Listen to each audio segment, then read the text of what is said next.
Sosok Tjandra Kusuma, anggota DPRD Kabupaten Bogor, diduga telantarkan istri dan anak selama 17 tahun. Sosok Tjandra Kusuma, anggota DPRD Kabupaten Bogor yang mendadak viral dan diduga telantarkan anak dan istrinya. Kasus Tjandra Kusuma itu jadi sorotan pasalnya, ia diduga telantarkan anak dan istrinya selama 17 tahun. Hal ini terungkap setelah anak kandung Tjandra Kusuma berkoar di media sosial membongkar aib ayah kandungnya tersebut. Dalam curhatannya, sang anak mengaku bahwa Tjandra Kusuma tak pernah pulang dan memberi kabar. Namun sang anak kaget karena tiba-tiba ayahnya jadi anggota DPRD Kabupaten Bogor. Bahkan sang anak kaget karena baru mengetahui ternyata Tjandra Kusuma ayahnya itu sudah menikah lagi dan memiliki anak. Akun Twitter atau X, Nita Ainir yang mengaku sebagai anak dari Tjandra Kusuma membeberkan perilaku sang ayah.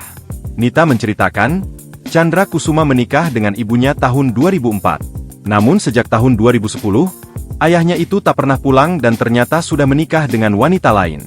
Bahkan selama ini menurut Nita, sang ayah mengaku tidak pernah punya smartphone. Sang ayah mengaku bekerja di dataran tinggi sehingga tak bisa sering mengabari. Bahkan saat sang anak meminta uang untuk tes IKI, sang ayah tidak pernah membalas pesannya. Sang anak pun akhirnya mencoba menghubungi istri muda sang ayah. Rupanya kepada istri barunya itu, Tjandra Kusuma mengaku sudah bercerai dengan istri pertamanya. Kini Tjandra Kusuma pun viral di media sosial. Diketahui Tjandra Kusuma merupakan seorang anggota DPRD Kabupaten Bogor. Ia baru dilantik sebagai anggota DPRD Kabupaten Bogor 2024 hingga 2029 di gedung DPRD Kabupaten Bogor, pada Selasa, 27 Agustus 2024. Ia dilantik bersama dengan 54 anggota DPRD Kabupaten Bogor lainnya. Tjandra Kusuma merupakan anggota DPRD Kabupaten Bogor dari Dapil 2 Partai Demokrat.